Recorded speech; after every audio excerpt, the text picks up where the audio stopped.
Mixed martial arts. Mixed martial arts. How do we like our martial arts? At 135 pounds! Yeah! Bantamweight, baby. Some say the best weight class in the sport, so why don't we give you two of them? Two bantamweights. The two greatest weight classes in MMA? Some people are saying, especially this weekend, because it is UFC 316. One sleep away, ladies and gentlemen.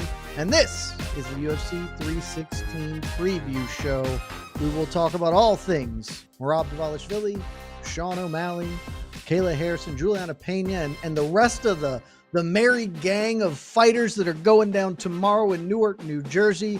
Weights have been made. One weight was missed catastrophically in an impressive fashion. We'll talk all about that.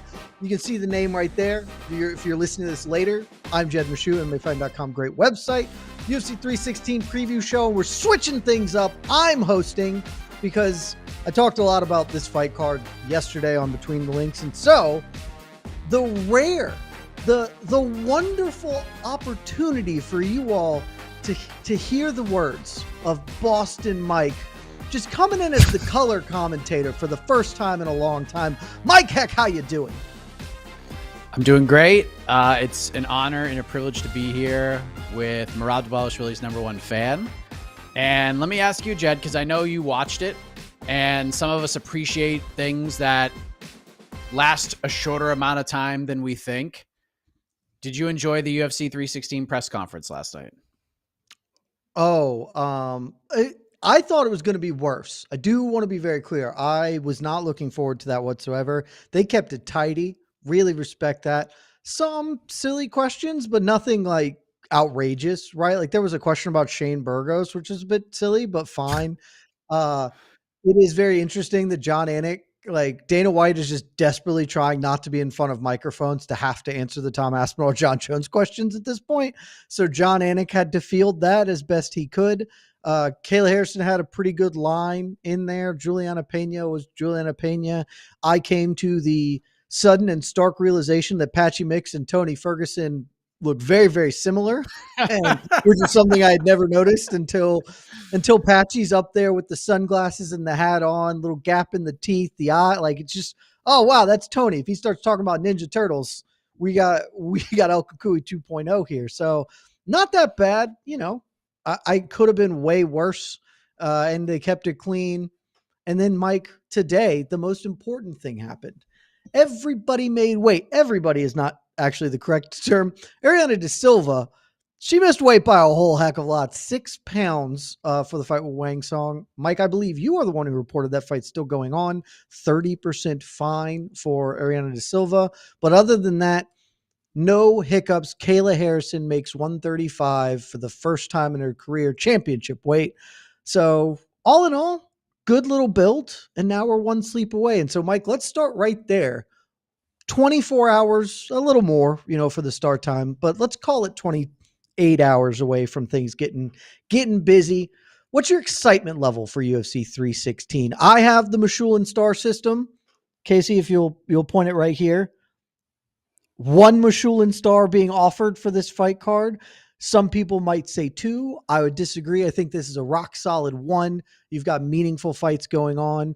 I don't know what AK's, gymnastics score, but Mike, what would you, just what are you thinking about Saturday? How pumped are you for the event tomorrow and our watch party? I'm pretty pumped. I wasn't early on, especially when they announced the 2 title fights, more so the main event, because Merab beating Sean O'Malley was not that long ago, and it wasn't that thrilling of a fight. And I understand why people say, okay, we're just going to see basically the same thing here in the second fight, except it's going to be in New Jersey and not at Sphere, so the graphics won't be as cool. I understand that thought process, but the more that I have thought about that fight, the co-main event, and just looking at the card up and down. Now, I just want to be perfectly clear. This is not like a great card top to bottom, I like the last 6 fights. The rest I can kind of do without, if I'm being honest with you. But those last 6 fights are good and they're meaningful, and I have questions about all of them to some degree. More so the main event, because no matter what happens tomorrow night, no matter who leaves the Prudential Center in Newark, New Jersey as the UFC Bantamweight champion, we're going to be talking about that for days, maybe even weeks, when it comes to where does Sean O'Malley go? Where does this division go? What does this mean for Merab, good or bad? And even the O'Malley storylines of all the life changes, he looks dialed in, has been all week. He's not kind of joking around as much, like a little bit, but it's not like he was the most electric guy on the mic anyways, but he just seems super serious. He's in great shape physically, probably the best we've ever seen him. And Merab has talked about how bad this weight cut has been for him. He's got the toe injury, which seemed a little bit overblown, but they're just like little chapters in this story that are very interesting to me. And then the co-main event, I'm either going to be proven incredibly right or I'm going to look like an asshole. Either way, I'm okay with it with Julianna Peña versus Kayla Harrison. I know a lot of people think that Kayla Harrison is just going to kill Julianna Peña tomorrow, and that very well could happen. But I'm also on the side of, I think Kayla Harrison has about 8 minutes to do exactly that.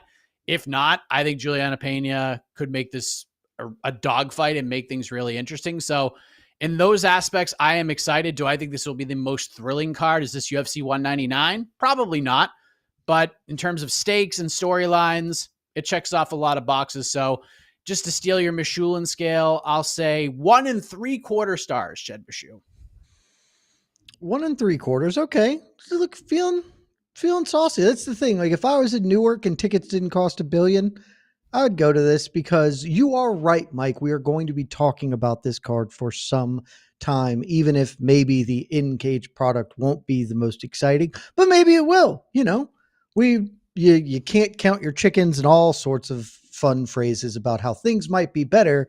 We just won't know until they happen. So, Mike, let's dive right into the action, because there's frankly a fair amount to talk about, even if the next thing we're going to talk about we've already done, because this fight happened, to your point, 9 short months ago. Sean O'Malley, Merab Dvalishvili 2. This time the roles are reversed. Dvalishvili is your bantamweight champion. In fact, has 1 title defense under his belt. O'Malley has not fought since the loss to Dvalishvili at UFC 306. Underwent surgery, repairing a torn labrum in his hip. Much has been made about this fight going in, Mike. You know, from all angles at this point. The Sean has given up smoking weed this year and getting off social media. Merab and the broken toe, as you mentioned. You kind of touched on this, but we've talked off air. You have been getting more interested in this fight in particular as things have gotten close.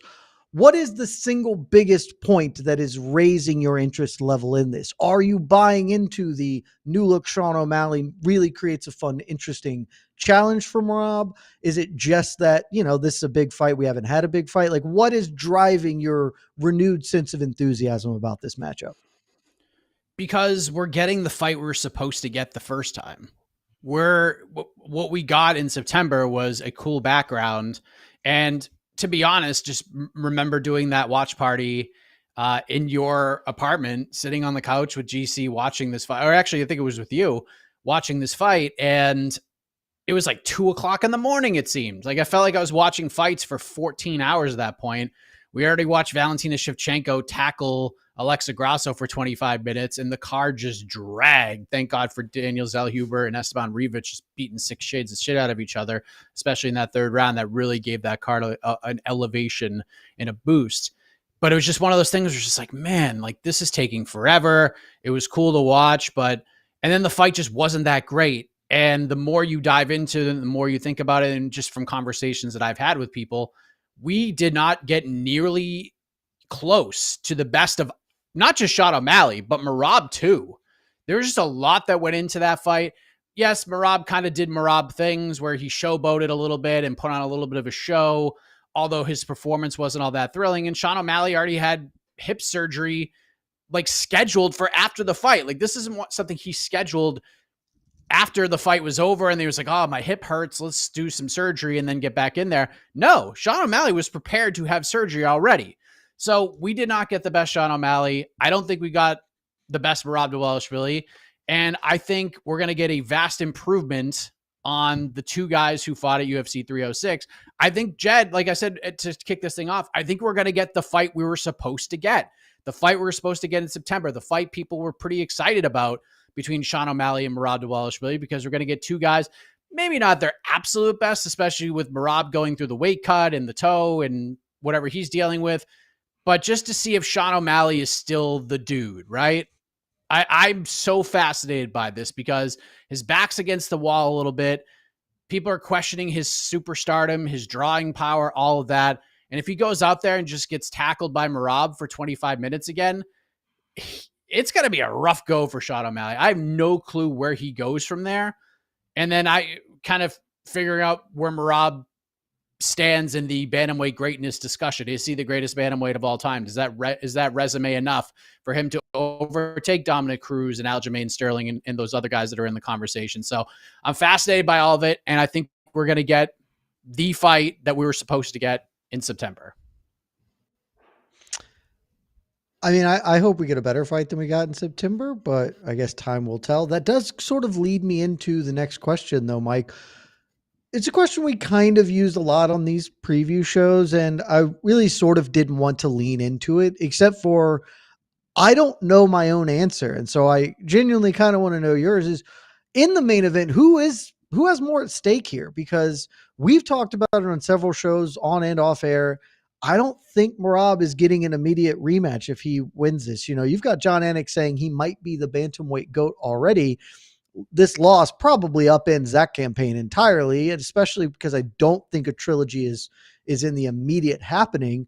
Whereas to what you just said, if Sean O'Malley loses, where does he go? Both men seem to have a lot at stake. So who has more to lose on Saturday? It's a great question. I think it's got to be Merab, though, because like you just said, Merab is in the greatness discussion, but greatness doesn't always sell pay-per-views. Greatness doesn't get fans hyped up. It's not like Justin Gaethje's fighting when Merab's fighting. You know what I mean? I don't want to, I guess, piggyback on everything you said on BTL yesterday, but Merab got over with the fan base a little bit, and then there were certain things he did along the way that turned some people off. I think the Umar Nurmagomedov stuff turned some people off, at least some of the things he said publicly, even though behind the scenes he said yes to Umar every single time. The performance against Henry Cejudo, like he looked like a friggin' superstar in that fight. And if you go back and rewatch it, that's not the most thrilling fight. It's just Henry cracked Merab in round one. Merab can't be hurt. And he just battled through and then had some fun with Mark Zuckerberg and cut a great promo afterwards. And like, you're like, oh yeah, Merab's cool. Plus we don't really like Henry Cejudo all that much. So he got a little bit of a boost in the Q rating. But then the Sean O'Malley fight happened. Not a barn burner. Not the greatest fight of all time. And it's just weird with Merab. And I don't feel, even though I feel like the relationship between Dana and the UFC and Merab has grown a little bit, I don't think they're going to go back to the well. Like I feel the same way about Bilal Muhammad. Although Bilal and Jack Della Maddalena rocked, that was an incredible fight. And I think Bilal got over with the fan base a little bit more because he veered away from the game plan and just decided to go hammer and tongs with JDM. Maybe Merab does the same thing. And maybe he still comes out on top. I don't know. But if he loses tomorrow night, like you said, man, there is no rush to get him back in there. Absolutely none. I don't know where he goes if he loses either. So I would say Merab has more to lose. If Sean loses, he's probably going to have to wait for Merab to lose the belt. But we said it after Alexander Volkanovski beat Max Holloway the second time. It's going to take a lot for Max to get back to a title shot as long as Alexander Volkanovski is the champion. And at one point, he got back there. He became undeniable. And the UFC loves Sean O'Malley. They love their Contender Series guys that they built from scratch, essentially. So I don't think Sean is like done with the title picture if he loses. But there is a case to be made that if Merab loses the belt tomorrow night, he may never get back to a title shot, fair or not. You mentioned something that I had honestly completely forgotten, and it was the whole Umar buildup and how Merab was actively campaigning to fight Sean O'Malley instead of fighting Umar. And Petr Yan. And And Jan. Piotr Jan, but like I just totally forgotten about that because he ended up fighting Umar and he beat Umar. And so that, winning really kind of wipes all of that slate. But as you bring that up, I'm now thinking like, man, this is the fight you wanted. You have promised a lot. And, never take a fighter at their word when they say, I'm going to break the man, or this time I will be the best, especially with Merab. Like, we know what's coming, but man, you really put the onus that you were going to do better and you're getting the fight you wanted. You better do better. You better not Bilal Canelo hands this on Saturday, Merab. Though I would love it if you did, because that would be a better outcome. People who watch BTL, they know my feelings on the main event, and particularly Merab Dvalishvili, but they don't know yours, Mike. So talked a little bit about this fight, but let's get into the nitty gritty. How do you see it going? Who do you think has the advantage going into Saturday? What is your pick for Dvalishvili versus O'Malley 2? So I don't know who I'm actually picking. I haven't been able to land either side. I think just if I had to plug in my MMA Fighting staff picks right now, I'm probably picking Merab by decision. But I'm not overly confident in that. And I wasn't heading into the first fight. I picked Sean O'Malley to win the first fight. I don't know if he knocks Merab out. I think Sean can win in a variety of ways. I think Sean could win a decision. I think he could knock out Merab. It's possible.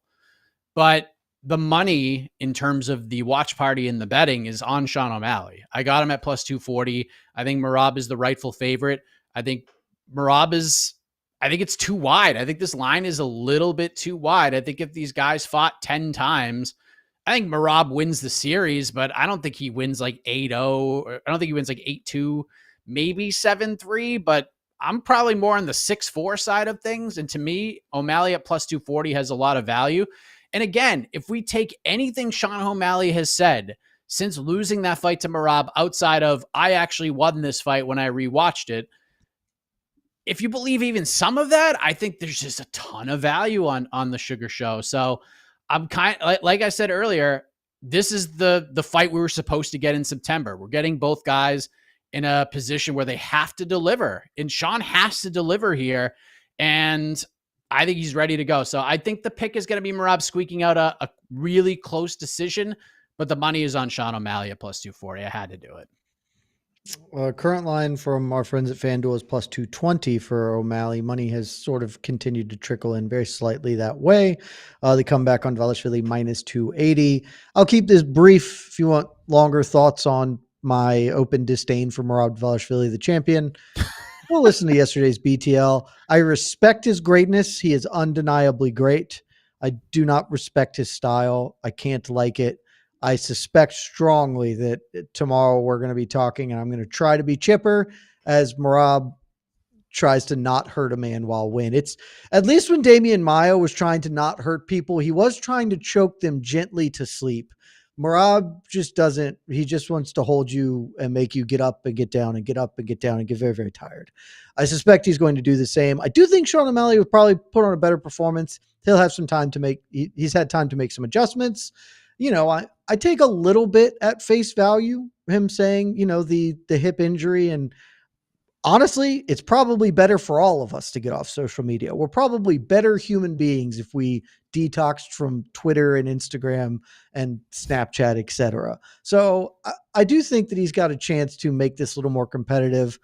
But ultimately, the problem is he's never been an amazing defensive wrestler.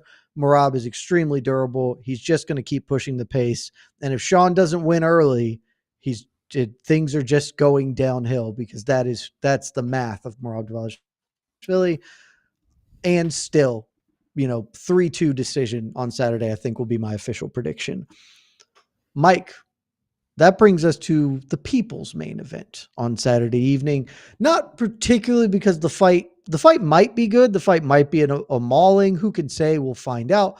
But certainly the fight I am the most interested in, because this is what we've sort of been waiting on for a long time. I'm speaking, of course, the other bantamweight title fight, Julianna Peña defending her newly won belt against Kayla Harrison, former PFL two-time champion, former two-time Olympic gold medalist in judo, the princess who was promised, finally getting her shot at bantamweight gold. And Mike, she successfully made 135. Looking at these photos, there's a stark difference between Julianna Peña's happy smile and Kayla Harrison looking like Connor at 145, like just stone sucked out and dead. So, Mike, let's start right here. We'll get to your prediction and your feelings on the fight. More importantly, though, is this fight going to save the women's bantamweight division? Because that's kind of what's at stake right now. I mean, short term, maybe, but Kayla has to win, and she has to win impressively. Like, this can't be a close fight for Kayla to put this division in a position where people are excited about it. Because if Kayla goes out there and mushes Julianna Peña, we know what's coming. We know Amanda Nunes, the Lioness, is going to come back, and we're going to finally get that fight. My biggest concern about this fight, there were two, but one obviously was the big story heading into today. What is she going to look like cutting that final pound? Because she's made 136 both times. She looked pretty rough on the scales both times, but that 1 pound, and Kayla has said publicly, it's going to be rough getting down to 135. And to her credit, she did it. But boy, she actually looked worse than I thought she was going to look, looking at some of those photos up there. And I know that doesn't always tell the whole story. It was tough. Like, I don't know who looked worse, Kayla or Macy Barber last week when she was taking her photos. Like, both were pretty like, ooh, that's kind of tough. And these are the types of things that give Julianna Peña more of a chance than people are giving her credit for. Because Julianna is not a technical savant. She is not somebody who is going to be your head coach at a gym. She is not somebody who you're going to teach children how to fight like. But what Julianna Peña does possess is the ability to take an ass whooping and keep coming forward. And that is why I think Kayla Harrison has 8, maybe 10 minutes to do what everyone thinks she is going to do. Pulverize Julianna Peña, get her out of there, and become the women's champion. Because if this thing hits round 3 and Julianna Peña has any momentum whatsoever, I think she has a real chance of winning this fight. In fact, I am picking her to win this fight. I'm pot committed at this point. Even if I don't believe it, I have to say it into a live microphone because I have felt this way since UFC 307. I think Julianna Peña can win this fight. And I have the money on her. I got to go with it, man. Like, again, Kayla could run her over tomorrow and just annihilate her very fast. It wouldn't shock me if that happens, but I am betting on the fact that Julianna Peña is tough enough to survive the early storm and then go to work in the way she goes to work. And it's not going to be fun to watch Julianna Peña start to go downhill. She's going to do her awkward striking style. She's going to basically just annoy Kayla Harrison in a win, but I think she battles through it, man. So I love this fight. I am into it more than most are. I mean, I could do without the trash talk and Julianna Peña saying some of the things she said, but to Julianna's credit, like, she's had receipts for everything. When she was asked at media day, like, why are you talking so much trash? Essentially, she's like, I didn't start this shit. Julianna Peña started, or Kayla Harrison started with all this stuff, saying that, you know, essentially, like, she would run me over and all this stuff when my name was brought up, and then it turned into all what it has become. And it's become the most, I guess, sellable thing about this pay-per-view is these two women going back and forth, and the UFC has kind of put their foot on the gas with it. So I think Julianna Peña is a super live dog. She's currently a FanDuel at plus 470. I think she's got a chance, man. Like, she keeps getting counted out and she keeps finding ways to win, even though I don't think she beat Raquel Pennington, but I think Raquel Pennington's a tough out too. Like, Raquel's not a superstar. She's not somebody that the UFC is going to put on posters and really push as a superstar, but she's a good quality fighter and she has gotten better over the years. So yeah, I think Peña's got a shot, and I'm sticking by my guns that she can win this fight, and I'm picking her to win this fight by decision. I mean, you've been saying that to us a lot in the build up to this. I respect it as a man who once went out on the ledge to pick Julianna Peña. And that worked out. I hope you are not like me. I hope this fails abysmally because nobody wants to see Julianna Peña champion here. And the odds makers, as you suggested, certainly seem to think it's unlikely. Kayla Harrison, the biggest betting favorite on the card at -700. Mike, I'll just give you my prediction on this very quickly, and then we talk about one last aspect to this matchup because I am picking Kayla Harrison. My big question was, is Kayla going to make the weight? And she did it. She looked like hell. I think that was the fight. The fight is not with Julianna Peña. The fight is with the scale. She has defeated the scale, and I believe she will defeat Julianna Peña in summary fashion. I think Julianna Peña, if Kayla Harrison was trying to punch her to death, then we would have a problem. But she is not. She's going to choke her. And if renowned submission specialist Valentina Shevchenko and Jermaine Durandamy can tap out Julianna Peña, I suspect the 180-pound two-time Olympic gold medalist judoka Kayla Harrison can do the same. I certainly hope she will. That would just be a much better outcome because, Mike, here is the million-dollar question. These two women are not just fighting for the UFC bantamweight title. They are potentially fighting for a shot at the women's GOAT, Amanda Nunes. Amanda Nunes has said she is returning. She reaffirmed that yesterday, speaking to New York Post, saying, I'm definitely coming back. I will fight the winner of this sometime later this year, although I guess theoretically the timeline could get pushed back. She seems adamant to return. I am a little skeptical, Mike. So what say you? Because I think everybody can agree. If Kayla Harrison wins, Amanda Nunes versus Kayla Harrison, that is 100% coming up next. Nunes seems open to the idea of running things back with Peña, but do you think that is true? Do you think that if Julianna Peña once again denies us the Nunes-Harrison super fight, does the Lioness say, F it, I'll go handle this woman? Because if she does, then maybe Harrison's next after that. Maybe. I just don't know because without actually speaking to her, and you prefaced the interview that was in Morning Report and we didn't get like a ton of answers there, like really didn't. Like, what's the motivation for her to come back and fight Julianna Peña? Like, fighting Kayla Harrison, that's a money fight. That's a fight people have been clamoring for years and years now. But what would be the motivation for her to come back and fight Julianna Peña, especially after the beating she gave her in the second fight? Is it money? Or is this just chasing greatness now? Has she seen sort of the goal line get pushed back a little bit in terms of where she stands as the women's MMA GOAT? Because we see what Zhang Weili is doing. We see what Valentina Shevchenko continues to do. And that gap is closing right now. This isn't a landslide anymore. In fact, if Zhang Weili fights Valentina Shevchenko and beats her, there are going to be people saying that she's the greatest of all time, that she's the greatest women's fighter ever. She has overtaken Amanda Nunes after becoming a two-division champion and doing so against somebody like Valentina Shevchenko. And I think Amanda may see that. So I'm leaning that she'll fight Peña. I don't think she'll be overly thrilled about it, and I don't know what this does for the legacy overall, beating Peña a second time after losing to her. Like, sure, it's a win. And if we're playing like that game you play at a carnival where you roll the ball and it lands in 1, 2, or 3, and the horse jumps like 1 spot or 2 spots or 3 spots, like maybe Nunes gets ahead by a nose, but all Zhang Weili needs to do is go fight Natty Ice, and then she jumps ahead. So, like, is Amanda Nunes going to come back and fight 4 more times? I don't know, but she'll jump back and fight Kayla Harrison and get a little bit of a bag of money to do it. So I'll say yes. I'll say 55-45 for Peña. If it's Harrison, it's 100% she's coming back and fighting Kayla Harrison. No doubt about it. Especially with the TV deal looming and everything going on there. They'll pull the trigger on this fight since they're not going to pull the trigger on John Jones versus Tom Aspinall. So let's make the biggest fights we can outside of the one that cannot and will not happen. I think, like I said, we're all 100%. If Harrison wins, this is happening.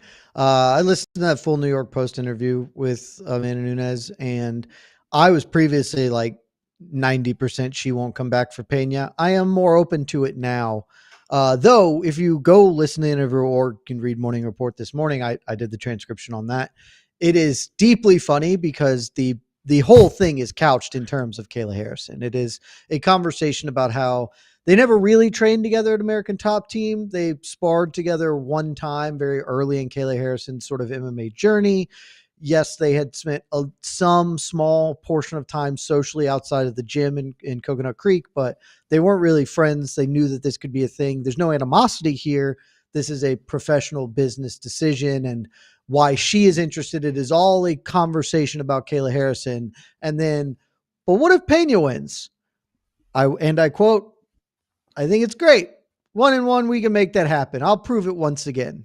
So I'm ready for her too. That's the full conversation about Julianna Peña, because she's just like, obviously that is not one that interests her. That being said, she did suggest that she was not coming back for a one-off. She would retain the belt, that a lot of this return is because she was losing interest in the sport, a la GSP's famous exit from the sport after the Johnny Hendricks thing.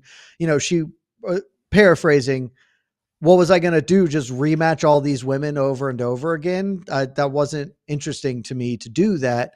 I wanted to take some time, heal up, spend time with my family. Now she's feeling a little bit more. I am a little more in line that she might, especially because if she can just beat Peña again, then they can finally do the Harrison fight, even if the shine will be a little bit off that penny. But I'll still be less positive than you. I'll say like 70-30 that she doesn't come back at this point, because there's so little to gain. And so as a result, we should all be rooting for Kayla Harrison on Saturday. Was there, like, when she was asked about Peña, was there any follow-up as to like why would you come back and fight this woman again? Was there any? No, it was just like, that's the question I have no Peña answer can't for. win, right? And she's like, yeah, she can, and I'll fight her. And see, look, Amanda Nunes has been around this game a long time. She knows that she is like the biggest stake in this entire fight. It has been built this way since UFC 314 fight week. What is she going to say? No, I'm not going to fight Julianna Peña, because then you take sizzle off of the fight in some degree, because what if Peña does do it? Then you just, not only did she take away Nunes Harrison, but she thwarts Amanda Nunes' comeback altogether. So Amanda's not going to go in there and just like poo-poo the main event and drop a bomb, be like, well, if Peña wins, I'm not coming back. That's why, like, it is important to ask these other questions. Like, why would you do this? Why would you fight Peña? And at least dive in a little bit more. Maybe, who knows? Maybe the UFC was like, hey, just don't go into that or something. I don't know. But it's just kind of like, it just seemed like such an obvious question to ask. Like, what would motivate you to fight Peña again after thumping her up in the second fight? But how much money is she going to get? Like, this is the UFC. This isn't boxing. She ain't getting 30 million. She ain't getting that FU money that John Jones wants to fight Tom Aspinall. Like, what kind of... John isn't getting that money either. So not, well, if he doesn't fight, he certainly isn't getting it. But you know what I mean? Like, I just want to know what her motivation is. Is it money? And that's cool. Like, yeah, I want to make some money. Is it, hey, Zhang's coming and I just want to make sure I get further along in the race than her? I would just love to know. Maybe she's not overly thrilled with the overall legacy. Like, these are questions I want answers to.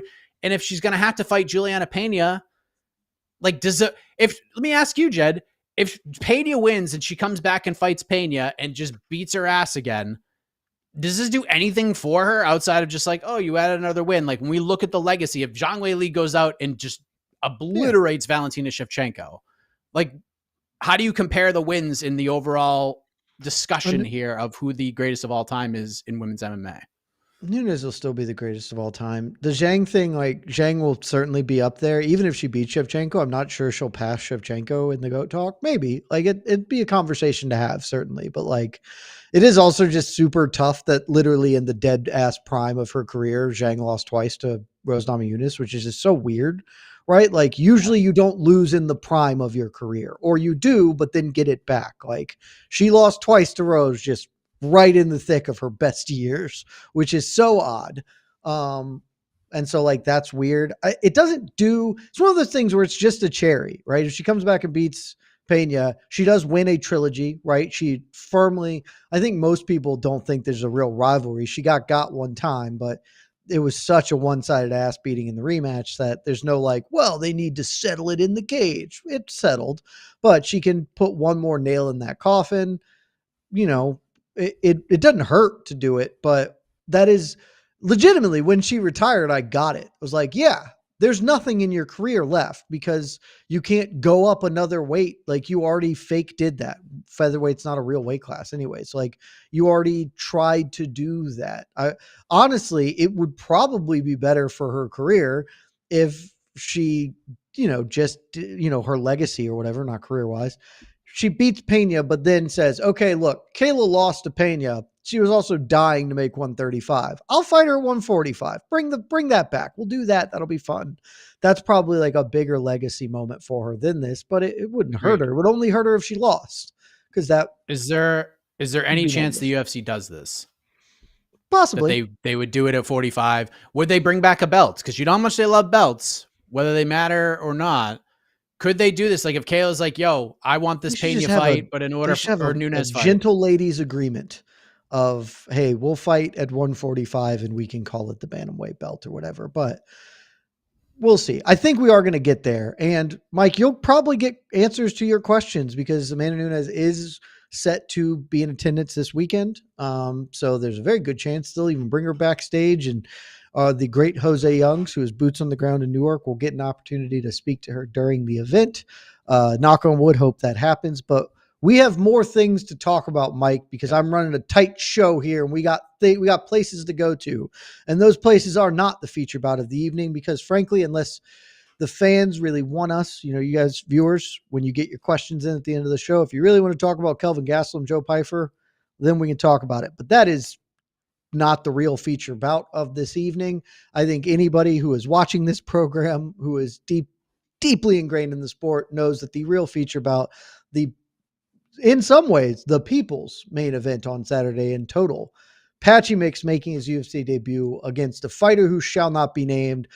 I'm in a real tough position as the host of this show. I should name him, but I have vowed never to speak his name again because his name is mud with me. It's verboten. He is not Luigi, but the other guy and the pro wrestler, the best wrestler actor that has ever been. That is the man's name. Mike, you can use his name so people know who I'm talking about, but let's talk about Patchy Mix's debut because, this is pretty big. This is the biggest UFC debut in quite some time. Am I mistaken? Since Kayla, right? Probably. Like I know Patricio Pitbull is obviously a big deal, but I think anybody who's watched the sport the last 6 years knew that Yair was just a terrible matchup for him, especially kind of where Pitbull was heading into his last couple fights. Although it was fun and interesting, and it's nice to see Patricio Pitbull in the UFC. Yeah, this is it, man. Like this is one of those things where we have a guy that, because there was a time where Scott Coker before the PFL buyout was like, we have an argument of having the best fighter in the world in like 4 or 5 different divisions right now. And one of them was 135 because of Patchy Mix. And it's good to see him here because like the most frustrating thing about the sport and how it's sort of conducted right now, promotion by promotion, unlike boxing to some degree, is that we're not going to get the answer to who is actually the best in a lot of these situations. Like, how good is Dakota Ditcheva? We don't know. She's going to run the F over Sumiko Inaba. So we're not going to learn a damn thing in July when Dakota fights again. Johnny Eblin is fighting Costello Von Steenis. He'll probably win that fight. And Costello Von Steenis is good, but he's not a guy considered to be one of the 15 best middleweights in the world. So like, we don't learn anything really there either, but at least now we got Patchy getting the test. And this is perfect for him because we have a guy who, like Jed, does not name this fighter. They're so mad at Mario Bautista for beating Jose Aldo, at least in the record books, even though to this day, and I will go to my grave, that Jose Aldo won that fight, but that's neither here nor there.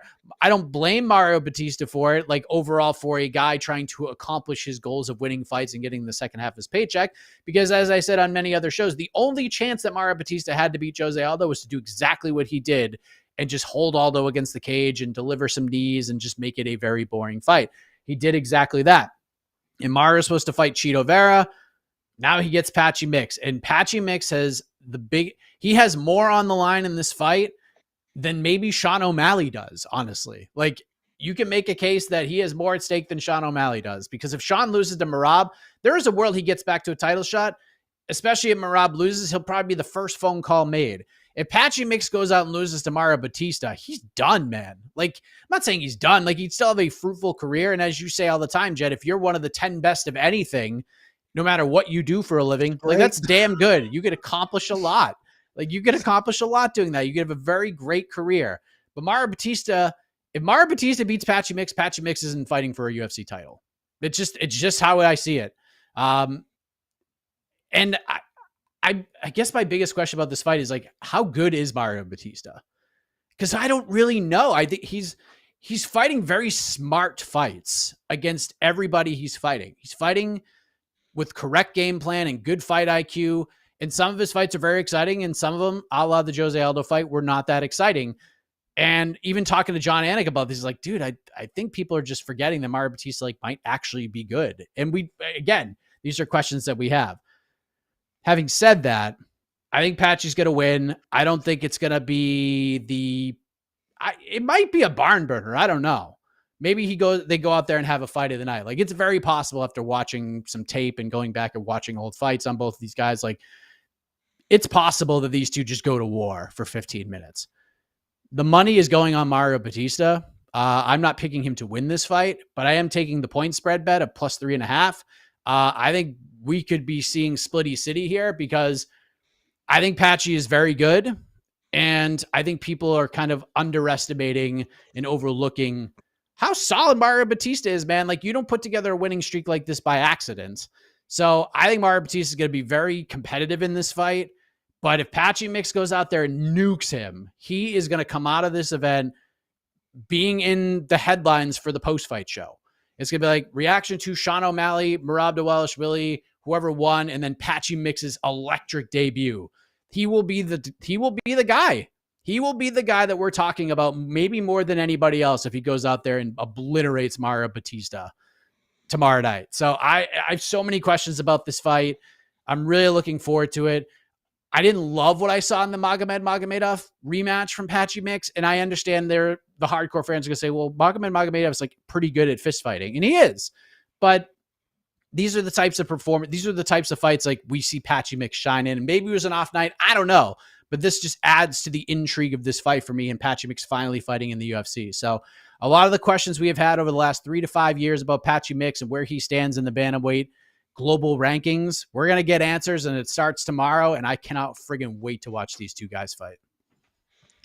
Very excited. Mario Bautista is just the biggest heel in the sport. If you watch the press conference yesterday, Mario Bautista was booed heartily.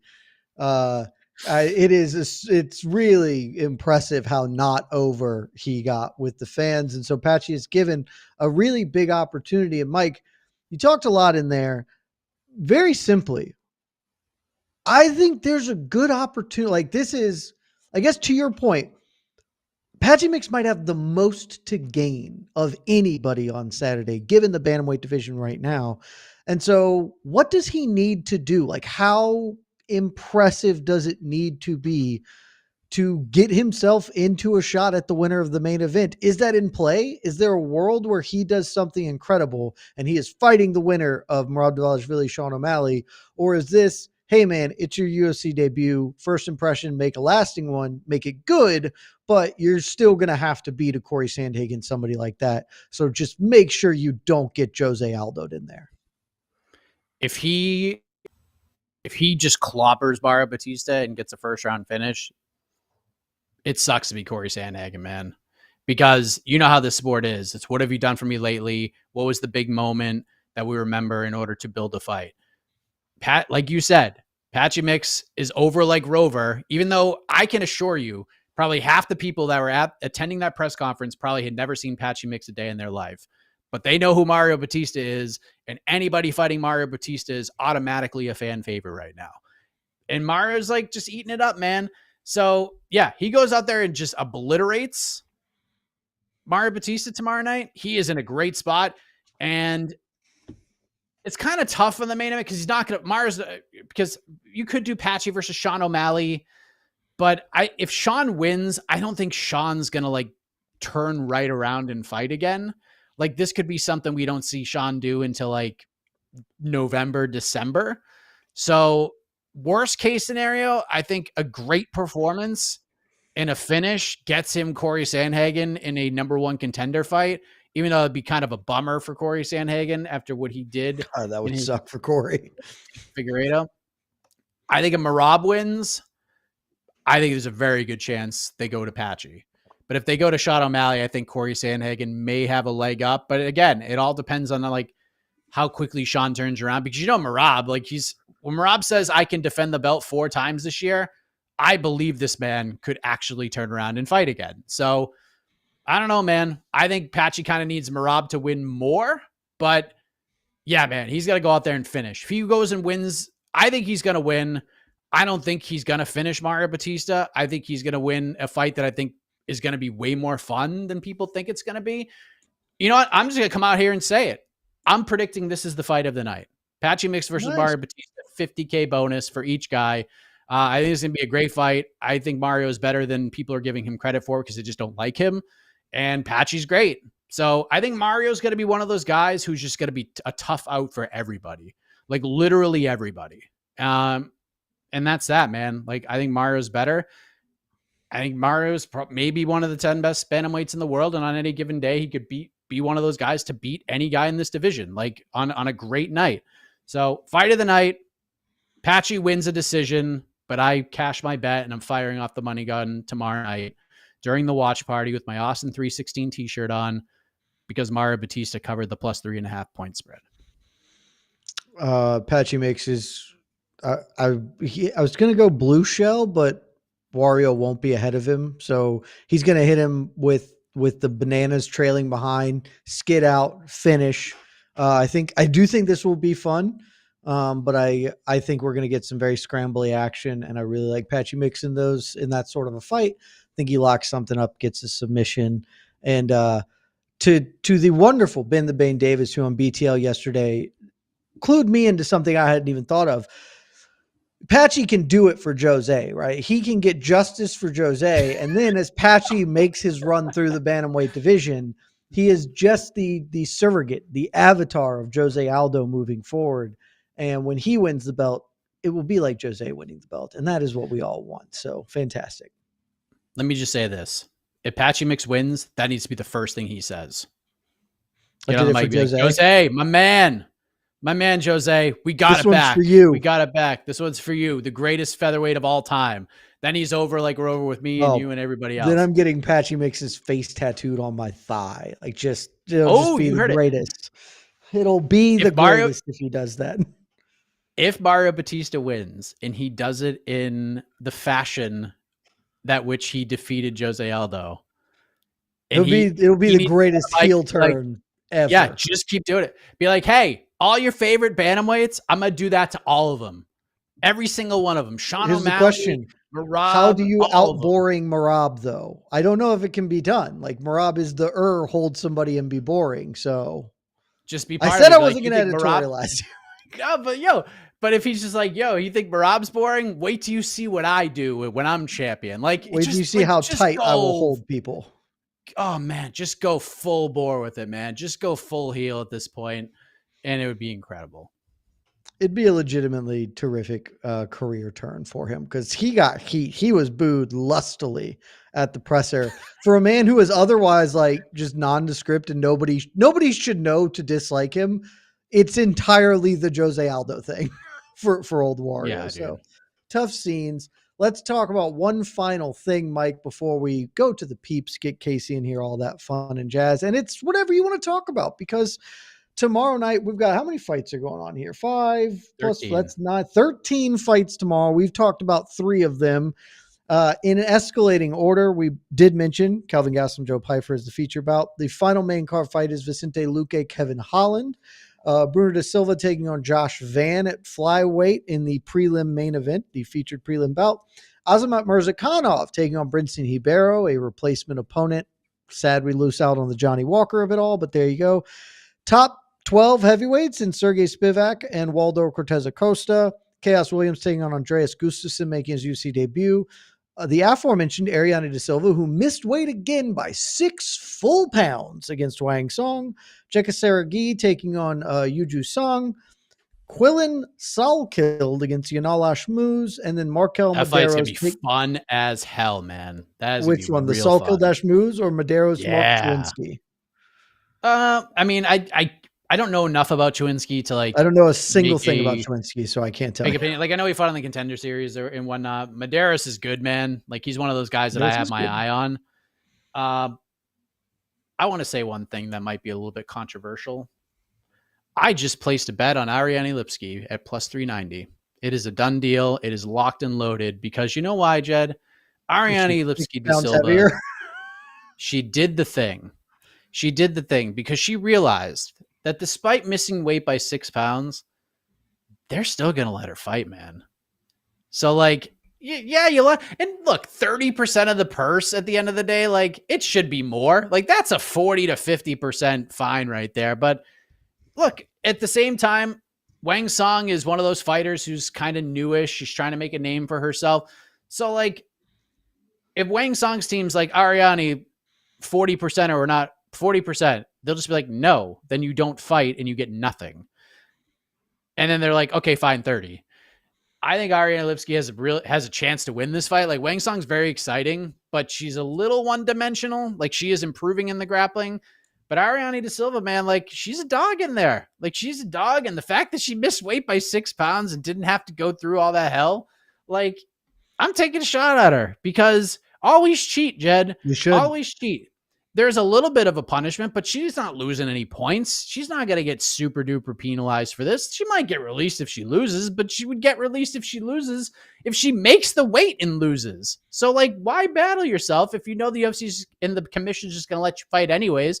She skated around the rules. She did it well. And then she's going to cash a plus 390 ticket for me tomorrow. So there you go. I mean, to be serious, like it's absolutely ridiculous. But again, when there's no real penalty and no one's going to pull you or do anything of that nature, like what's the point? Just do it. You're fighting for your career right now. If she goes out there and beats Wang Song, they're probably not going to release her. So there you go. It's that old adage. If the penalty for a crime is a fine, it's only for the lower class. This is a business decision. Hey, I might lose out 30% of this purse, but if I win, I get another 3 purses. That's just good finance right there for 100%, man. 100%. Also, again, Mike, for your point, Wang Song on the bad end of one of the biggest upsets in the history of the UFC, not just in the UFC, sorry, MMA in general, 2 fights ago, when she lost to Gabriela Fernandez. That was mathematically, I think, the 3rd biggest upset odds-wise ever. So she is, prone might be a bit of a stretch, but very possible. It's a big price for somebody, so fantastic for that. You spoke about this, but I don't think this is the most exciting fight to talk about. And so let's end there. One fight we haven't spoken about, if you want to go back to the main card, if you do want to give a little more shine to the Quillen Salkild, Yanal Ashmuz fight, absolutely. But what is the banger that you are looking forward to that we haven't gotten any time on? I mean, that's a good one. The one I mentioned earlier. Mirzakhanov Ribeiro is going to be fun because someone's going to get got. Be very stupid. Real bad. Yeah, it's going to be real stupid. Jed Meshew, just all-teamer kind of a fight. Very excited about how stupid that's going to be.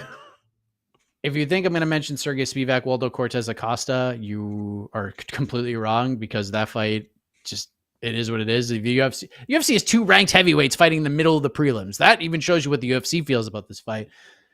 Chaos Williams, Andreas Gustafsson, man, Jesus, these 2 guys are going to hammer it out. And it's just good to see Chaos back in there. He's had like 18 different opponents. Gustafsson's had 18 different opponents. And we've gone like 8 degrees of going around in circles till we finally get these dudes fighting each other. Gustafsson's real fun. Chaos Williams is real fun.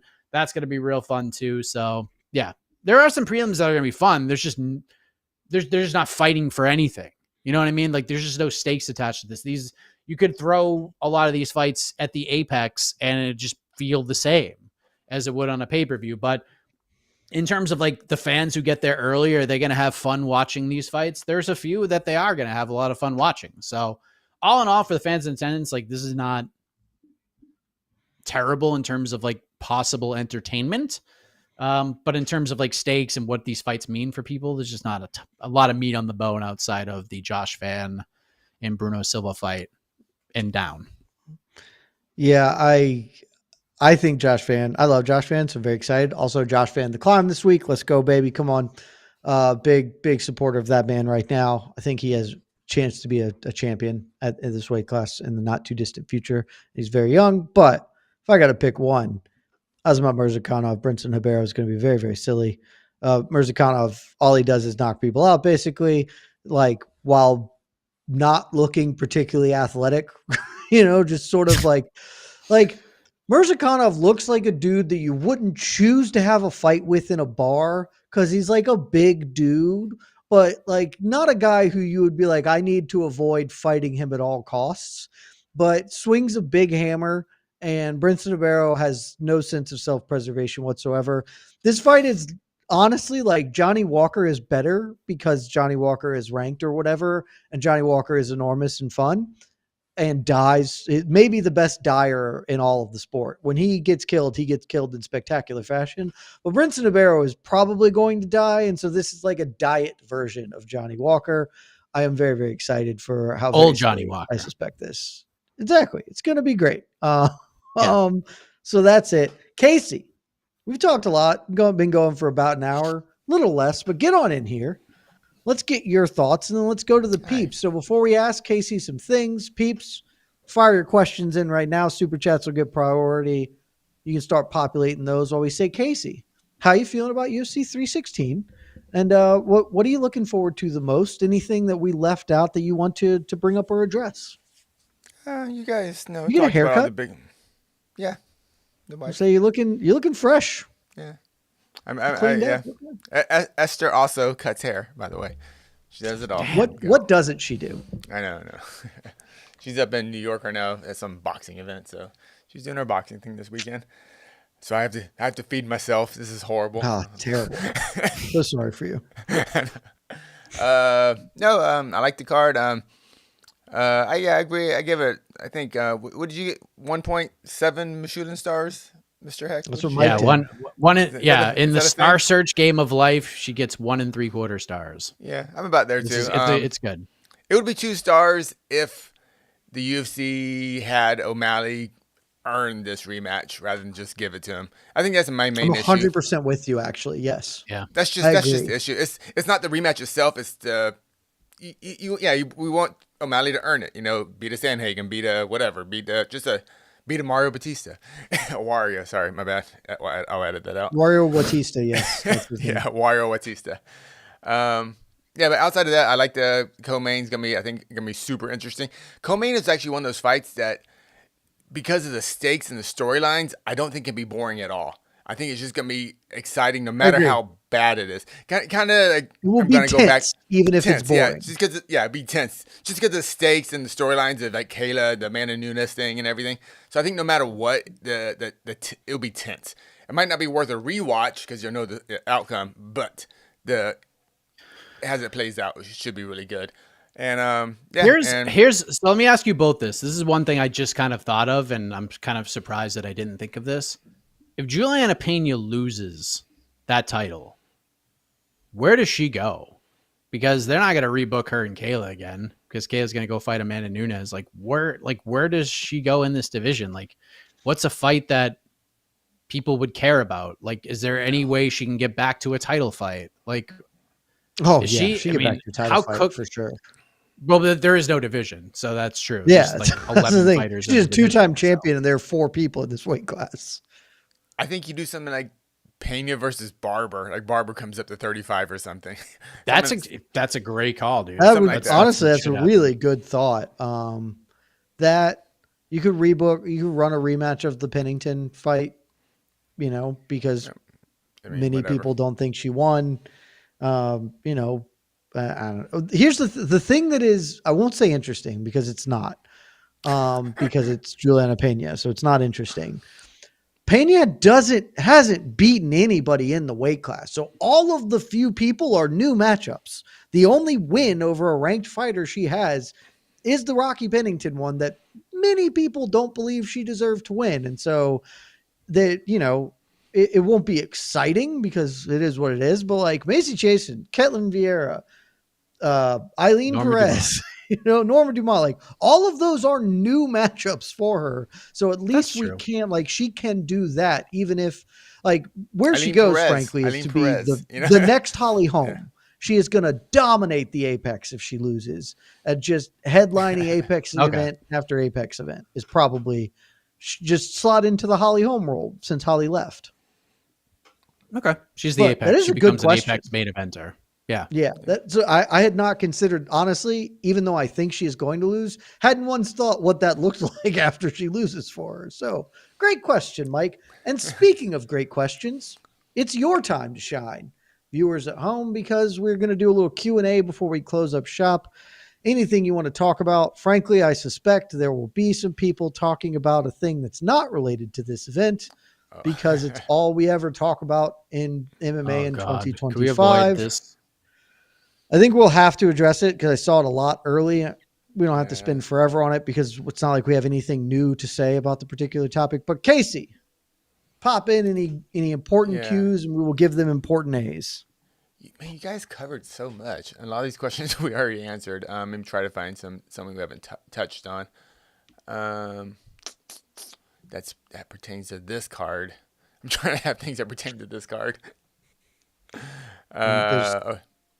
People aren't that excited about this card. But DJ Serenity now, over under 5 kisses attempted in the main event.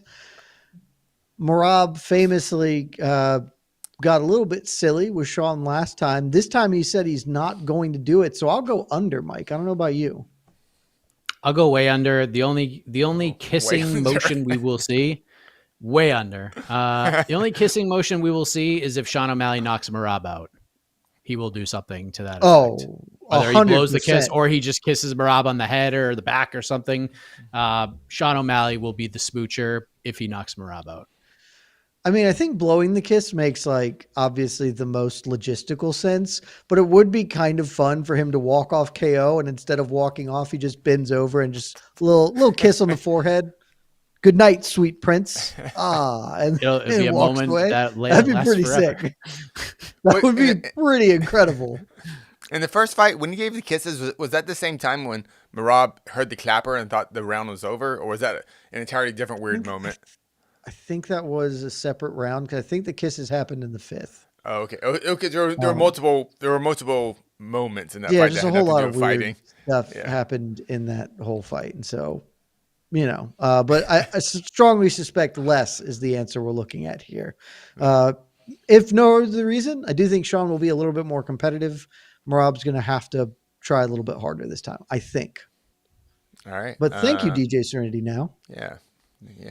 Thank you for making me visualize these are the great important warriors questions. Kissing each other in the cage. Yeah. Kevin Holland was saying some real weird shit yesterday. I don't know if you guys saw that. I didn't have the quotes in front of me, but it was real weird. Yeah, Kevin Holland, was, strange fellow. Yeah, I felt bad for Luque. Luque's like, dude, what are you, bro? What? Weird. What? All right. It's like you're just being weird. What's happening? We're about to fight. What's happening? Super chat from our good friend Sleeto. The superest of chats. Sleeto. Sean O'Malley via Darce plus 4,000. He got 3 on DJ. I didn't actually watch any of the DJ training with Sean O'Malley stuff. Oh. Fun for Sean O'Malley to train with Demetrius Johnson and Israel Adesanya, though he specifically was like that we didn't really train. We goofed around and trained some, but we weren't training together in preparation. If he Darces Merab, would that be the coolest? That's submission of the year if he Darces Merab, right? Yeah. If he submits Merab in any way, shape, or form, it's the front runner for submission of the year, because that just seems so out of the realm of possibility, and to do it in such a moment where your back is up against the wall, everyone's like, Sean's good. It's just gonna be the same fight again. to Darce Merab, any submission at all, and O'Malley is the front runner for submission of the year, without question. I can see that. No, I mean, if O'Malley gets a submission, something like a Darce type choke, seems right. That would seem about right. Yeah, that's what I would expect. So catches him, like hurts Merab him. goes to Merab sleep. takes He a ain't lazy tapping. shot. Yeah, but he hurts Merab. Merab takes a lazy shot in. O'Malley gets a Darce, maybe like a power guillotine, ninja choke or whatever. Yeah, something off a shot. That'd be cool as hell. Yeah, very similar to the kind of the Ricky Simone type. Is it Ricky Simone? The lost to Ricky, yeah. Yep. Which I rewatched. That, and man, I really think that was a bad decision. I think that, I don't know, I thought it should have gone to the cards, but that's neither here nor there. I agree. Yeah, I rewatched it, and I was like, oh no, that was a bad call. Yeah, but whatever. But thank you, Steve. Wow. What's going on? Fellas. I mean, this isn't breaking news, but we can just have the conversation because there were many questions about it. And I just saw this go up in our Slack. Apparently in a recent interview with Win with Nabs, I don't have a clue who the hell that is. Dana White, 100% confident John Jones, Tom Aspinall happens this year. Could still even happen this summer. I don't have the full quotes, but that is the paraphrase I'm getting. We've spoken a lot on this, but John tweeting up a storm today. Saw some people questioning it earlier. Might as well address it. Any new thoughts that either of you have to share in the ongoing John Jones, Tom Aspinall saga? Anik says he thinks it's happening yesterday. John basically saying that the UFC could strip him, but they're not because business, which seems to, I don't know what that's about. Anything you have to add? He literally tweeted, I'm giving up the belt. Like, he literally was like, they're not going to strip me. I will gladly vacate the title. Like, does that kind of imply that there are serious talks right now, and they're just kind of, I mean, maybe. I don't know what it implies. Here's the thing. I got no idea. Doesn't John rep himself now, and he's been in Thailand? It's like, I don't know what's happening. No, he doesn't. Tom Aspinall is not fighting John Jones in his next fight. Like, I just don't see it happening. Tom says he has a date and an opponent and all this stuff. Like, I believe him at this point. Unless they just pull off a miracle here. And I don't know what it's going to take in order to pull this off. And if you expected Dana White to say anything differently in this conversation, when everyone's just like, Dana is literally the only person who thinks this fight is going to happen, you think he's going to veer away from this? You think he's going to get off the train now because Tom Aspinall finally threw in the white flag? Like, I just don't, This is no surprise to me whatsoever. I've learned nothing new. I feel no differently about it. I feel no differently about it that I felt in December when he said, I 100% guarantee that this fight is going to happen. When asked straight up about it, even though there's literally nothing positive about any of this. Like, there is not one thing that was said. There is not one thing that was tweeted by either fighter at all over the since November that has made me feel good about this fight happening in any way, shape, or form. And I have nothing positive to say in terms of like how much better or worse I feel about it. Like, I just feel like this fight's not happening. Get off the train now. You'll save yourself a world of hurt later. So yeah, I'm literally not surprised. And I'm guaranteeing you right now, Dana White will show up at the post-fight press conference on Saturday. He will say the same thing. And he will say, and I quote, unless you hear from us, it's bullshit. Those words in order will come out of his mouth at some point on Saturday night after the main event when he is asked about this fight. You all know my opinions. My opinions haven't changed. I will say this. My opinions changed very slightly with John's tweet storm. I went from being 100% positive that they will not fight to being 1,000,000,000% positive, because I don't know, I don't know if you guys paid attention. Like, I'm just going to read some of them selectively. Aspinall's the current heavyweight champion, by the way. John goes, that's great. You guys could use one. That heavily implies that, I'm not the heavyweight champion. But if you need a little bit more than a heavy implication of where John stands with it, let me give you this one. How would you defeat Tom? By not even giving him the chance. Sure That doesn't was the sound like best- John's going to fight Tom, but no, that's not specific enough. That is, I need to hear John say, I'm not doing the fighting thing. How about this one? The question I asked my close friends and family is, how much higher can a person like me climbing this sport? The goal is to build a brand and take that brand to become more than an athlete. A lot of fans and fighters are not used to seeing someone go out on top the way I have. Go out on top the way I have. That is a declaration that he has done, which I've been saying for months and months and months. John is done. He doesn't need to give up the belt because why would he? There's no incentive for him to do so. I will say the rest of these tweets are the most egotistical, insane shit you can ever hear. Like, it's just like, there's a photo of like Tom looking at him and John being like, this is rent free because he's just focused on me. That photo was taken of Tom cage side at your title win. What else is he supposed to be looking at? Which he should have been fighting in. Staring into the stands. They're announcing you as the winner. Is he supposed to look at his feet? You're just like, he's so unbelievably egotistical that it hurt, like it boggles the mind. But he's done fighting, and good on him. Unbelievable career. Very possibly the greatest fighter of all time. Certainly in the conversation. We can all move on. Yeah, dude. I have to say, Tom this week saying what he said and how he continues to say it, and then John saying, how do you beat Tom? And just saying, like, by not giving him the chance. That was a great line. Like, that was truly a great line. And that's that, man. Like, I just don't know what else you need to say. He doesn't beat Tom that way. By not giving Tom the chance, that probably isn't great for John. And it's like, it's just classic John Jones stuff. I bear Tom no ill will. He should start by trying to be the best heavyweight of all time. Buddy, that's what he's doing. You just have the belt. Like, what can he do other than fight for the belt that you are holding hostage? Like, it's just like the UFC. This is not John's fault. It's a little bit his fault. It's mostly UFC's fault. We all need to move on. John has clearly stated he is not fighting again. It's not John's fault, but he's throwing more gasoline on the fire the UFC started. Yeah. It's not his fault. He's still an asshole. You know, like, it's just what it is. Brand. He's still like, man, this feels so much like it's like a combination of the Chandler Connor, like, just always believing it's gonna happen, with a little bit Habib retirement. Like, Dana going, Habib like, I'm retired. Dana going, but are you? No, you're not. Yeah. No, you're not.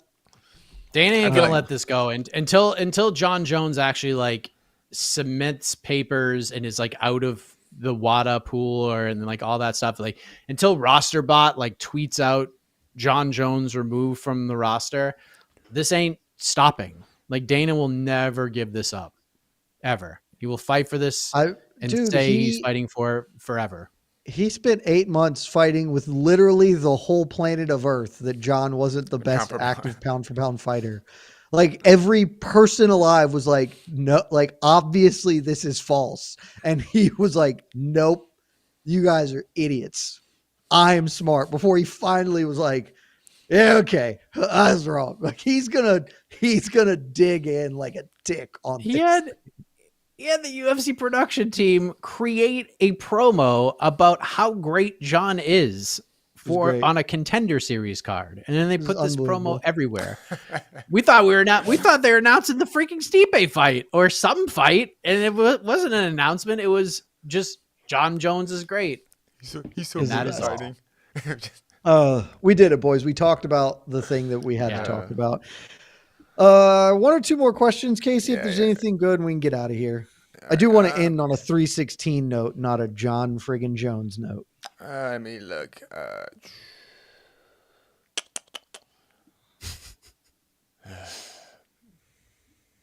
Is this real quick? Is this? I don't know. Can you confirm this? Thoughts on the NJSAC, New York State Athletic Commission, New Jersey State Athletic Commission, having not adopted the unified rules. Fighters with one or two hands on the mat will be considered grounded opponents, and 12 to 6 elbows will be illegal.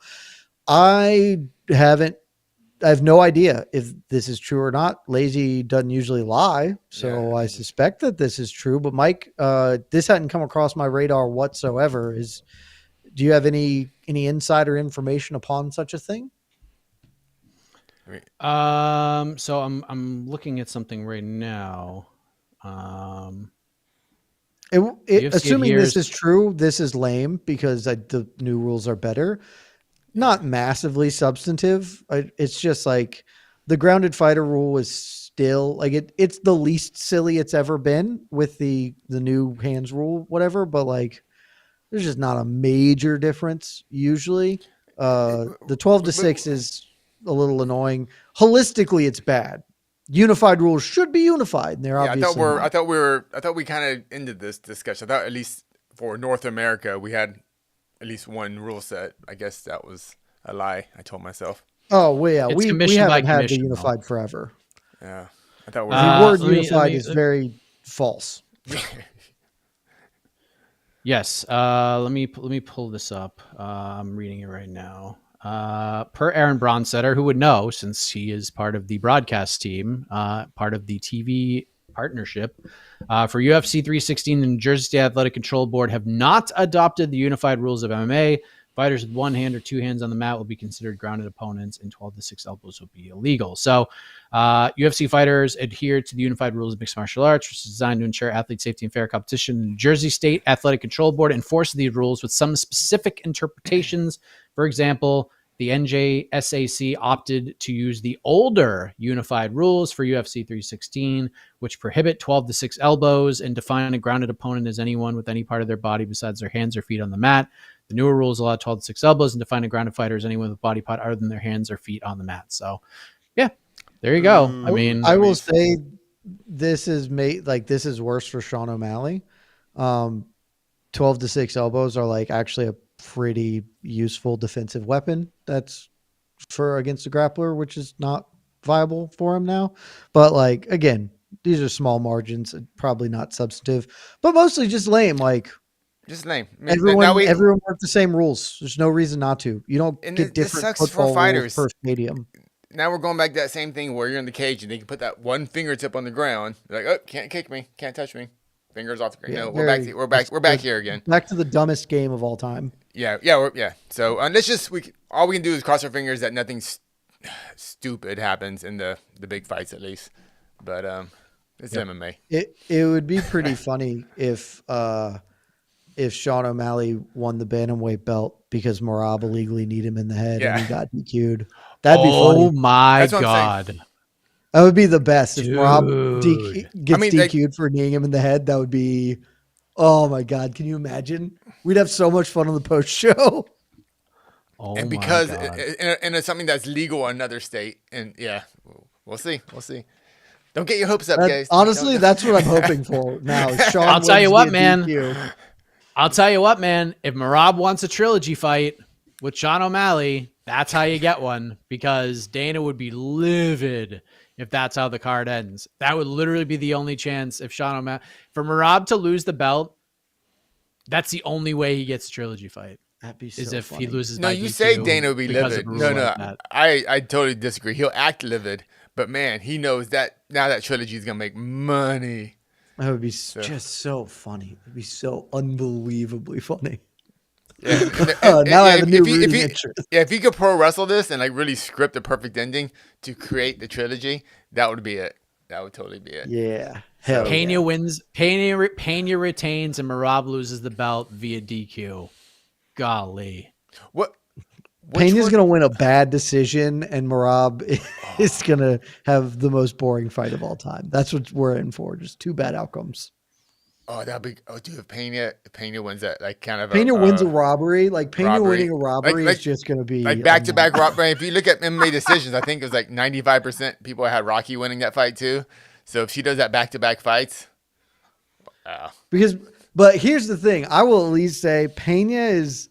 I don't give Peña a lot of credit because she don't deserve it, but she would 1,000,000,000% handle winning a robbery correctly. She would never acknowledge that the fight was close, and she would be like, "I already beat Kayla.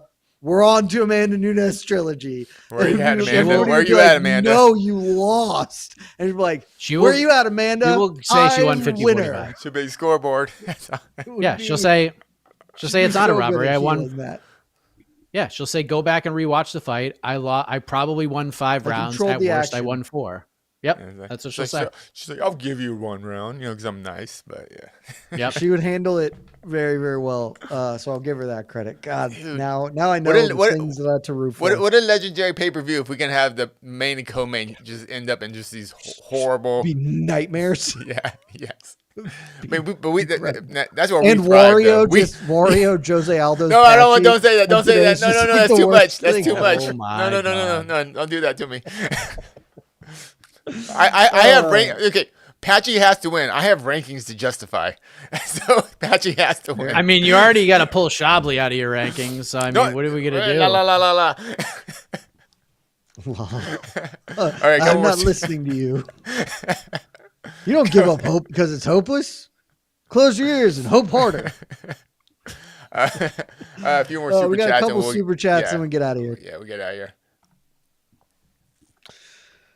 Who walks away from UFC 316 with the most hype? Thank you, Blood and Beer, for the $2 donation.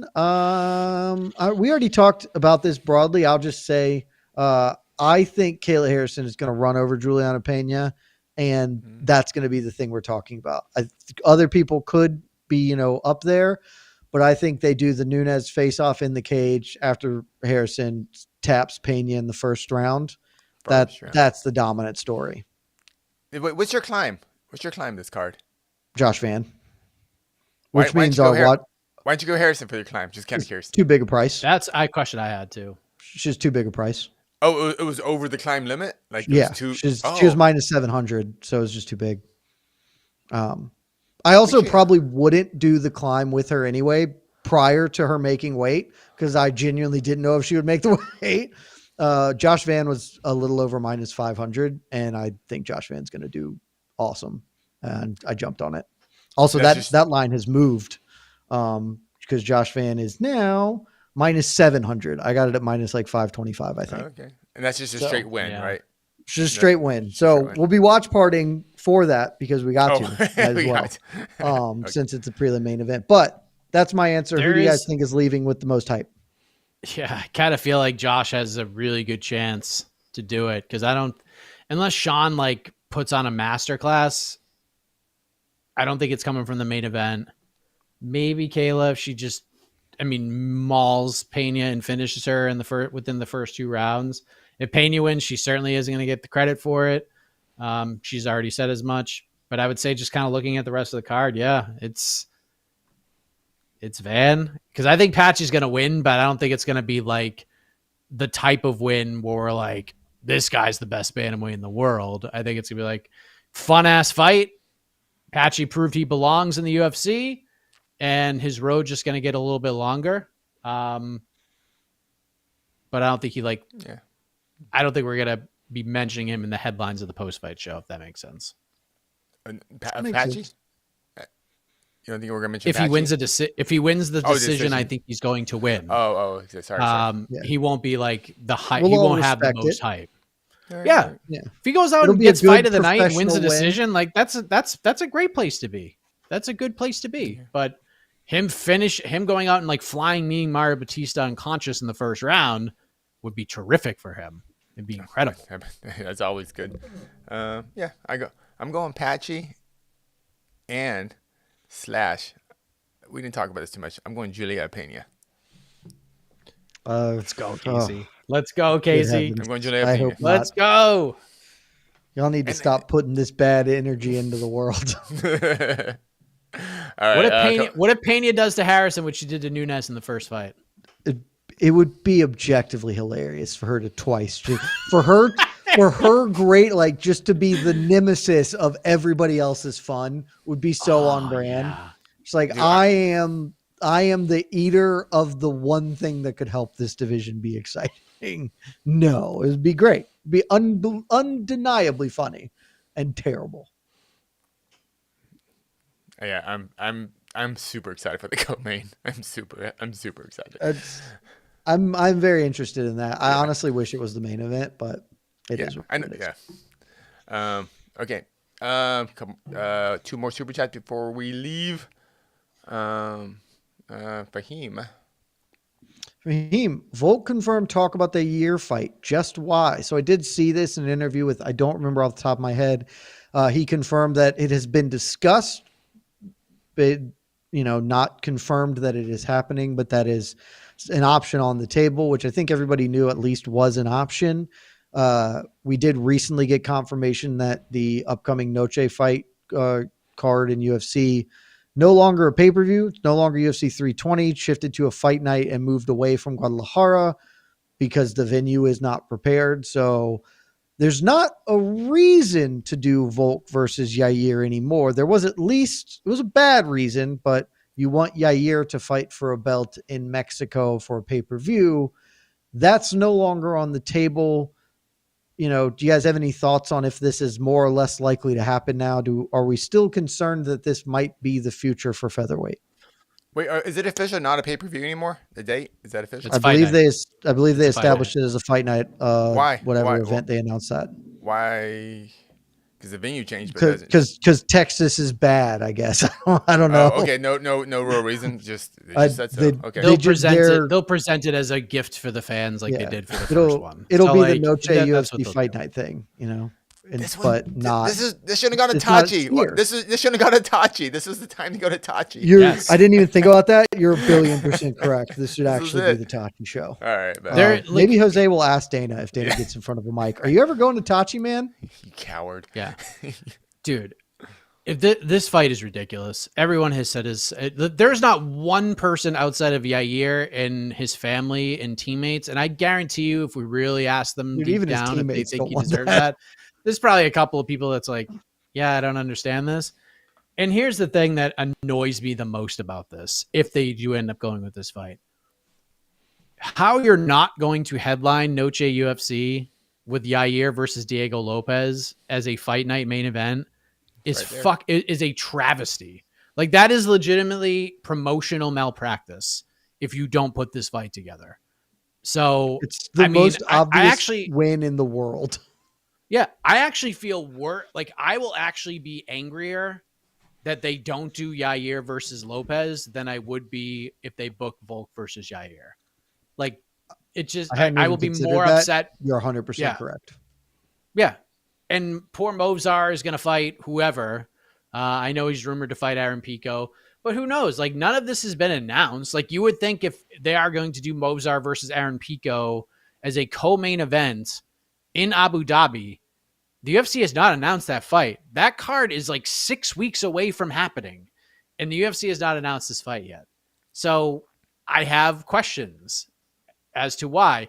And even just to talk about like conversations I've had with John Anik, like, Volk rolled out the red carpet for Movzar, like, literally was like, yo, come fight me. Like, drove him up in a limo, opened the door for him, and is like, come walk this way to your championship opportunity, Movzar. Like, when was the last time you have seen a champion do that for a potential contender, and then the UFC just saying, nope, we're going to do the exact opposite thing that our champion, who is getting more popular by the day, wants? This whole thing is super weird to me. I don't understand it. And if they do go with Volk versus Jair and Diego Lopez has to fight somebody else, like, what are we doing here? Like, seriously. Because I don't think Lopez and Yair is a back pocket fight. There's a lot of back pocket fights where, like, eventually we can get there. I think it's a fight you have to do, like, right now, especially if you want to keep Diego Lopez over with the fan base, because we saw holes in Diego's game, and Diego's not 25 years old. Like, he is up there. He is battle tested. He's been in wars. He's been in battles. He's not a young man.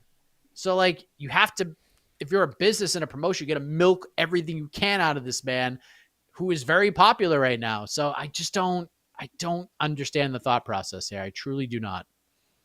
My guess is that thought process is a little old, that they did approach Volk when this looked like Guadalajara was happening, and that the timelines changed. I actually have some level of confidence now that Movzar is going to get plucked and put into the Volk fight.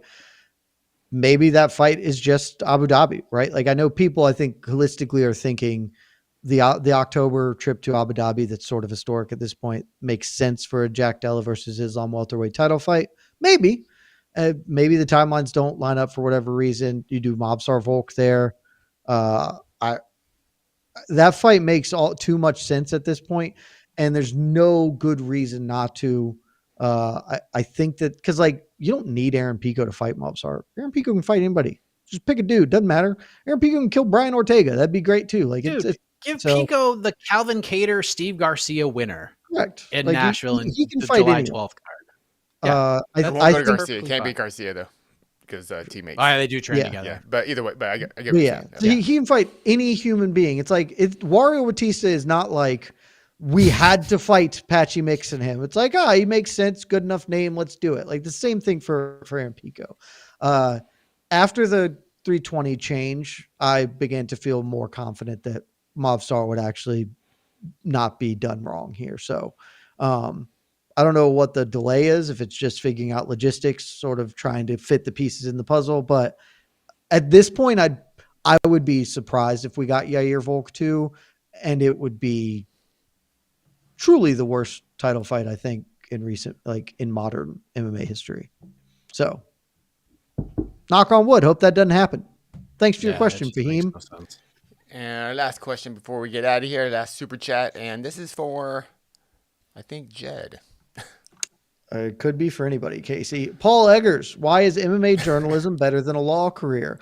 I mentioned this in the chat earlier, and I've stole this straight from Luke Thomas, but I fundamentally agree with him. I do not hold myself out as a journalist. Journalists break news and do journalist things. I write very silly things for our website, and I talk with people about MMA. I am a bozo for hire. That is what I view myself as. And so, frankly, I just got a lot of respect for journalists. Mike's a journalist. Mike does real journalism things.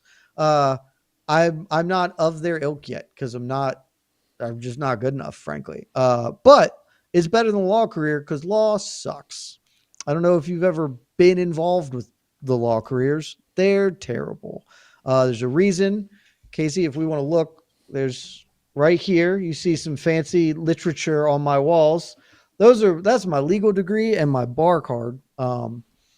It sucks. Your options are to sell your soul and make a lot of money, or be poor and, emotionally fulfilled. And I didn't want to do either of those things. And it's not like, being an MMA talking head is the most lucrative job in the world, but I love my job. I wake up and get to do something I like every day with people that I have great fondness and respect for. So I would always pick this. Yeah, buddy. Let's go. You picked us. You chose us. I can't tell you guys how much better it is to wake up every morning and like your job than to wake up to a slightly bigger paycheck or whatever. Like it's even days that suck. They don't suck that hard because I'm talking with, these two guys about Sean O'Malley and Merab Dvalishvili. Yeah, like I'm and the talking funniest about that I hate that Merab Dvalishvili and how funny it would be if Julianna Peña was the antithesis of fun distilled to its core. It was a way better job than anything I could ever hope for. Who do you? I was going to rank. What great fighters do you? Top 5 great fighters that you hate to watch fight. Oh, this is the thing. I don't hate to watch Michael Chandler fight. He's undeniably fun to watch. I don't like him. Merab's a great fighter, but you don't enjoy watching him fight. Oh, he's probably one right now of like fighters I hate to watch. Like he is just, but clearly like A-level elite. Oh yeah, undeniably the best bantamweight on earth and one of the 3 or 4 best of all time, who could potentially go down as the GOAT. Like I absolutely in play, he could become the greatest bantamweight ever. Can't stand watching him fight. I just cannot. It is nails on a chalkboard to me. Give me 3 others too, like just clearly great A-level fighters, but just like God, I'm trying to go back in history and think like would Mozart be one? No, actually, Mozart's fun. Straight up. I'm just. And this is not the bit. Like late career John Jones I hated watching him fight.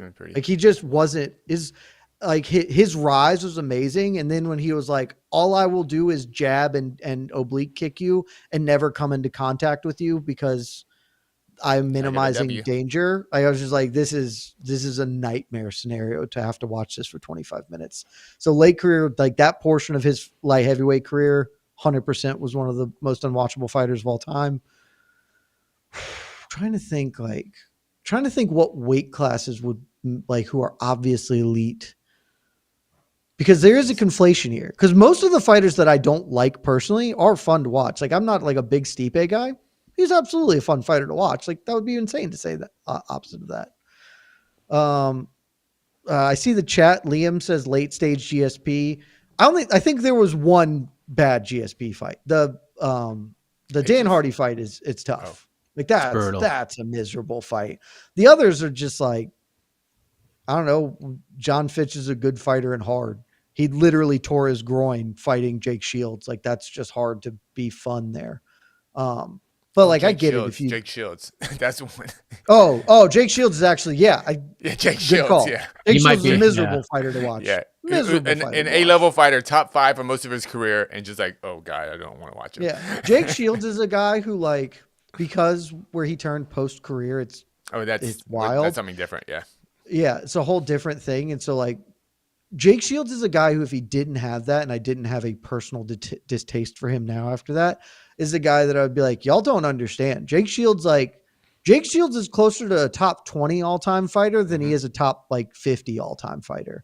His career was remarkable and just a misery to watch for most of it, but like undeniably did incredibly impressive things for a very long time at the tip top of the sport. Yeah, true. Great shout. Yeah. Like, but then we don't have to have that conversation ever because I don't care if new fans learn about Jake Shields. It does not mean anything to me anymore. So it's like, all right, cool. If you guys want to rank him as the 80th greatest welterweight, fine by me. Yeah, that is not the hill I will ever even come close to dying on. That. This is also true. I can't say it hard. Bondfish noted Shevchenko getting there. Valentina Shevchenko, one of the greatest fighters who has ever walked the earth.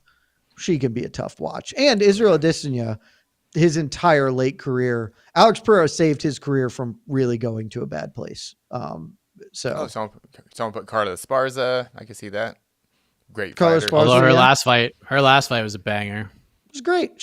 That's the thing. Like Merab is unique in that an overwhelming majority of his fights are not appealing to me. Usually there are fighters who there's like a chunk of them that are bad, but there's also like some bright spots, and there are some bright spots with Merab, and it's all impressive. Do not get what he did to Henry Cejudo is massively impressive. I will never watch that fight again if I don't have to. It's just not my style, not to my taste. I would say this about Merab. Real quick, I get it how people don't like it, but man, I appreciate it so much. I really enjoy watching him fight. I really enjoy watching. That's okay. And that's okay. You're allowed to. I know, and that's why I'm not even arguing with people who don't like him. Like I get it, and it's. I don't even like saying this, but it's maybe you get it, Jed, since you trained a little bit, a lot of bit. I know how hard that fight style, what a unique fight style that is. It's an impossible. It's a one in a million type of fighter that can fight at that level, at that pace. And like we talk about the gym and stuff, like they're like, dude, that guy is just impossible to fight. It won't be exciting. You won't get fight of the night ever, unless it's you're a Marlon Moraes type of weirdo. But it's just an incredible style. So that's why I appreciate the hell out of it.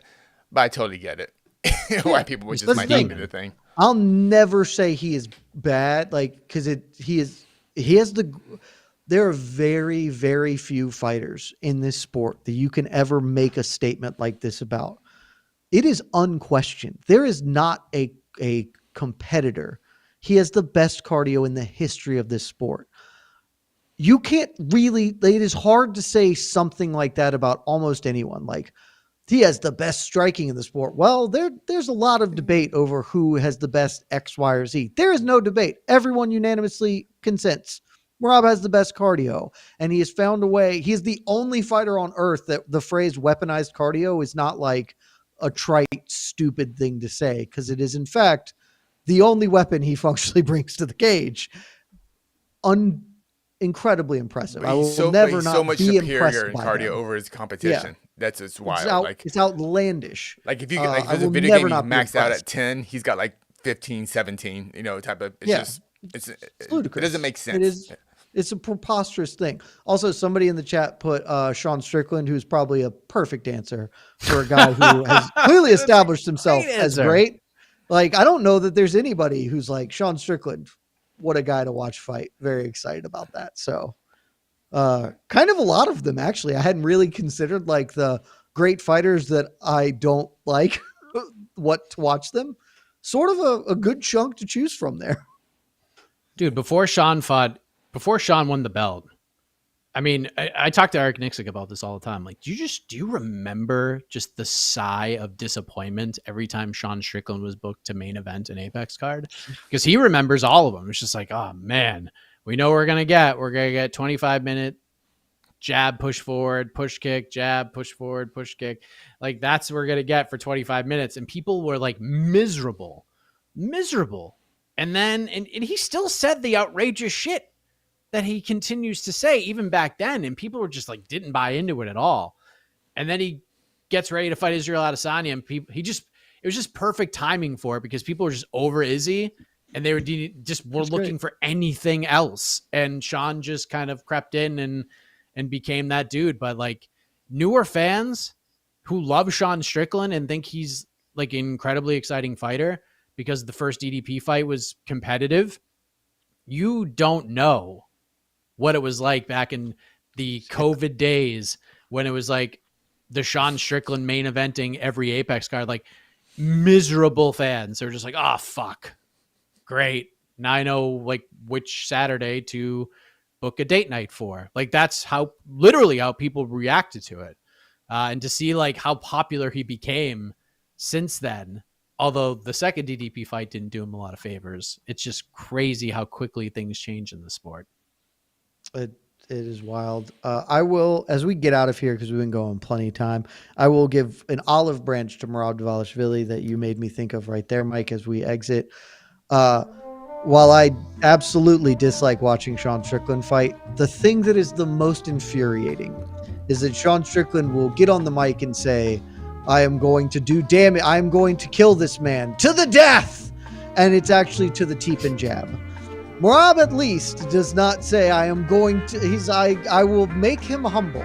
And to his, yes, being tired, that humbles the shit out of all of us. So Merab is never like, I'm going to kill this guy. And I do respect that about him.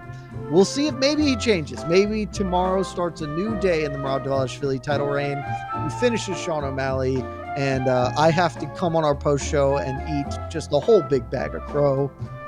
I hope that'd be fun. It'd be interesting and cool. But until then, we got a lot going on this week, guys. UFC 316 tomorrow. There's a pre-fight Q&A as always with these two gentlemen to either side of me right here on this YouTube channel. What time is that going down? Y'all know. I don't know.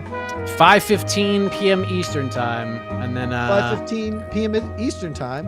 2:15 for the West Coast. 2:15 for some say the best coast. I would disagree. Watch party in living room 2.0 tomorrow because it's gonna be 150 fucking degrees here tomorrow. So be prepared. Very excited. We got a lot of room. Watch party. Tune in. Post show. Everything. Thanks for tuning in.